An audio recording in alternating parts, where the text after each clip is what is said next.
qala, dan bersabda ia an-nabiy sallallahu alaihi wasallam, Nabi sabda ta'ala, taji'un naihatu, datanglah oleh perempuan yang berbiji sabak. Apa ya perempuan? Kalau laki-laki pun support, tapi boleh nak berlaku di perempuan biji sabak. Banyak berlaku di perempuan. Dia tak boleh nak sabar. Ketina dia boleh sabar, biar anak dia hanya sabar boleh gitu, biar anak. Pak makan dapur. Yalah tak, hanya sabar boleh. Tapi kalau susah gapo ti, yang lah nak cerah dah. Tapi dah ada, ya boleh cerah dia. Dah benar dia boleh cerah kamu. Dah duk tak boleh cerah dia tolak tiga dah. Ketina. Dah ada, ya tak boleh nak sabar apa-apa tu. Yang nak mereka langsung cerah dah.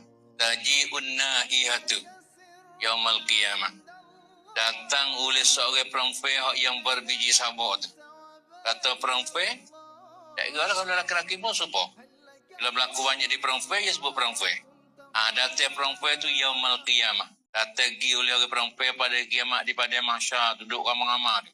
Padahal si perempuan waktu datang pergi kepada padang mahsyar pada hari kiamat tu, tambahu menyalok ia perempuan yang berbiji sabot tu.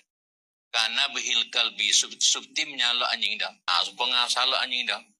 Waktu pergi pada masyarakat lagi kalau bunyi orang ada salak pas salak anjing tu hancur tu.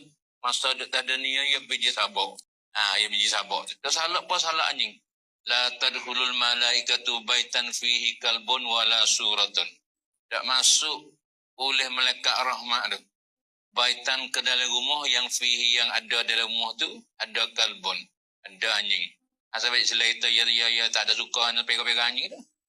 Pera untuk guru tak apa, tapi ngedak tak lemah lah. Lebih lagi mazhab kita Syafi'i. An Abi Talhata radhiyallahu anhu qala sallallahu alaihi wasallam. Hadis daripada Abi Talha.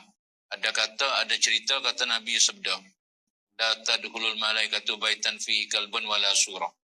Masuk oleh malaikat rahmat dalam rumah ada padanya anjing. Takutnya mai anjing dah buat ponang, buat kucing dalam rumah. Memang itu. Pasal kamu tak ada ikut, ya buat boleh laku. Itu buat kapil. Wala surah dan ada gambar patung. Rupan tu. Itu tak ada kilang. Ra'a Umar bin Khattab radhiyallahu anhu. Melihat nampak oleh Umar bin Khattab satu hari tu. Nak kena orang Badawi yang dia bawa anjing. Orang Badawi cabai duk itu. Umar tak boleh dah. Umar tak boleh dah. Tak apa yang itu dah. Ya seterik Umar kata kepada orang Arabi tu, apa ini anjing tu dah setengah ngamu ni? Mahaza. Apakah ini anjing tu boleh duduk sekali ngamu ni? Karena mau duduk anjing duduk sekali ngamu. Takkah lah hadis Nabi tu Nabi lari tu malaikat rahmat dan surga tu kali tak ada anjing kali itu.